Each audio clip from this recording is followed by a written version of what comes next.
A ver, la electricidad es una herramienta increíble, pero seamos sinceros, también es un peligro invisible que puede ser letal en el trabajo. Hoy vamos a meternos de lleno en la guía que nos protege de ese riesgo, la norma NFPA 70E. Vamos a desgranarla para entender de verdad cómo funciona y, lo más importante, cómo salva vidas. Seguro que al ver este libro, a muchos se les viene a la cabeza un montón de reglas y normativas súper complicadas. Pero, ¿y si dijéramos que en realidad esto es como un mapa para mantener a todo el mundo a salvo? Pues de eso va este análisis, precisamente de eso, de entender qué es esta norma y por qué es tan importante aplicarla en cualquier sitio donde haya electricidad. Para que no nos perdamos, vamos a seguir una ruta muy clara. Primero hablaremos de ese peligro invisible de la electricidad. Después nos centraremos en la guía, la NFPA 70E. Veremos cuál es su objetivo principal, qué significan sus términos más importantes y, para terminar, cómo encaja todo esto en un verdadero sistema de seguridad. A ver, toda norma importante nace de una necesidad, ¿no? O sea que antes de ver las soluciones tenemos que entender bien el problema. Así que vamos a empezar por el principio, el porqué de la NFPA 70E. ¿Cuál es ese peligro tan grande que intenta solucionar? Pensemos un momento en esto. ¿Qué hace que trabajar con electricidad sea pero tan peligroso? No es solo el voltaje, ¿verdad? Hay algo más, algo que lo convierte en una de las actividades de más riesgo que existen. Y aquí está la clave. Los peligros más serios son los que no te esperas, los que no se ven a simple vista. No hablamos solo de un cable pelado, ¿qué va? La norma se centra en 3 peligros brutales. La descarga eléctrica, que te puede parar el corazón en seco, el arco eléctrico o arc flash, que es, para que nos hagamos una idea, una explosión de energía más caliente que la superficie del Sol, y la ráfaga de arco o arc blast, que es una onda expansiva con la fuerza suficiente para lanzar a una persona por los aires. Pues bien, la NFPA 70E existe para darnos un escudo, una protección práctica contra todo esto. Claro, frente a peligros de este calibre no se puede ir improvisando. Hace falta un plan, una guía seria y reconocida. Y esa guía es la NFPA 70E, la norma de referencia para la seguridad eléctrica en el trabajo.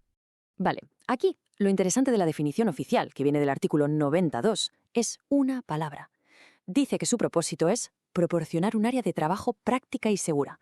Y la palabra clave es esa, práctica.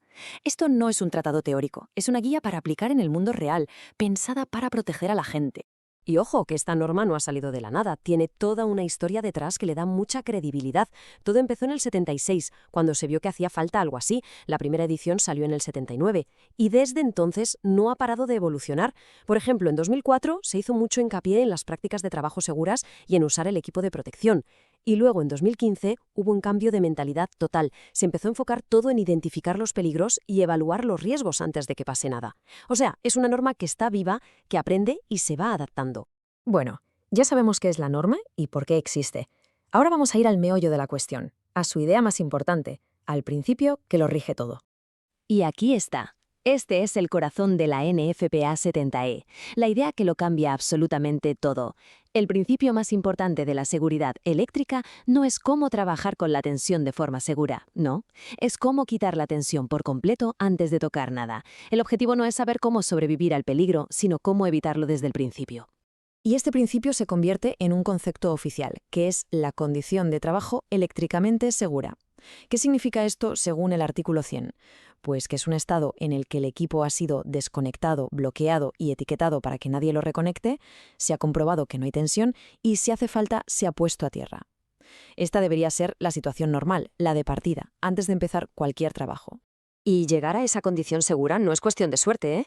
Es un procedimiento, un paso a paso que hay que seguir y verificar. El artículo 120.6 nos lo deja clarísimo. Primero, identificar todas las fuentes de alimentación, no solo la más evidente. Segundo, abrir el interruptor. Tercero, y esto es clave, comprobar con los propios ojos que está abierto. Cuarto, poner el candado y la etiqueta de bloqueo. Y el último paso, que es sagrado, medir, probar cada conductor para asegurarse al 100% de que no hay tensión. Saltarse uno solo de estos pasos es como no haber hecho nada. Claro, para que todo esto funcione, es fundamental que todo el mundo hable el mismo idioma, que entiendan los mismos conceptos. Por eso la norma se esfuerza en definir muy bien algunos términos clave. Quizás el término más importante de todos sea el de persona cualificada. Según el artículo 110.4, ojo, no es simplemente alguien que sepa de electricidad. Es alguien que, por un lado, tiene los conocimientos y la habilidad para trabajar con los equipos y, por otro, ha recibido formación específica en seguridad para saber identificar los peligros y cómo reducir los riesgos. Son las dos cosas, el conocimiento técnico y la conciencia de seguridad. Esto nos lleva a una división súper importante. Es casi como la diferencia entre un cirujano y una persona que visita un quirófano. La persona cualificada está formada para entender los riesgos y puede trabajar dentro de ciertos límites de seguridad. La persona no cualificada, en cambio, tiene que mantenerse siempre fuera de esa zona de peligro. No es una cuestión de ser mejor o peor, es una cuestión de seguridad.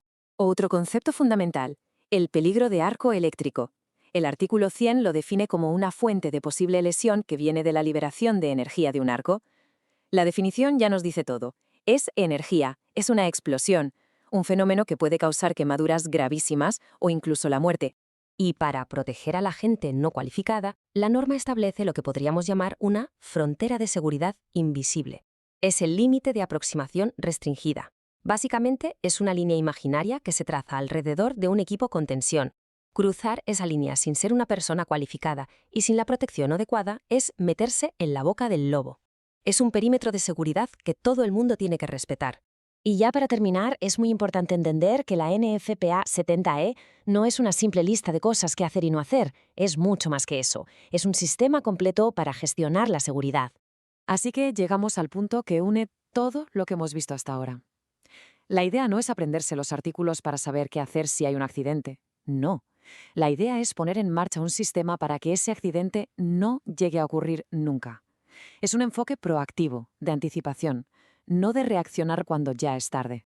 Y esta pirámide lo ilustra a la perfección. El artículo 110.4H3 nos muestra la jerarquía de los métodos para controlar los riesgos. ¿Cuál es el más eficaz? Siempre la eliminación del peligro, o sea, quitar la tensión. ¿Y el menos eficaz? El equipo de protección personal, los EPIs. Son la última barrera, la última línea de defensa, y solo se deben usar cuando es imposible eliminar el riesgo de otra manera. Y claro, montar todo este sistema recae en gran parte en la empresa, en el empleador. Los artículos 105 y 110 son muy claros. Hay que establecer y documentar prácticas de trabajo seguras, hay que dar formación a los empleados y hay que auditar todo el sistema periódicamente. La conclusión es evidente. La seguridad no puede depender solo de la persona que está trabajando en el campo. La norma exige que sea un compromiso de toda la organización, de arriba a abajo. Y así llegamos al final de este recorrido. La NFPA 70E nos da un marco de trabajo fantástico, un sistema que funciona para gestionar el riesgo eléctrico, pero nos deja con una pregunta para reflexionar. En esto de la seguridad, ¿dónde acaba lo que dice el manual y dónde empieza la responsabilidad de cada uno? La norma es la herramienta, sí, pero para que haya una cultura de seguridad de verdad, hace falta el compromiso de todas y cada una de las personas.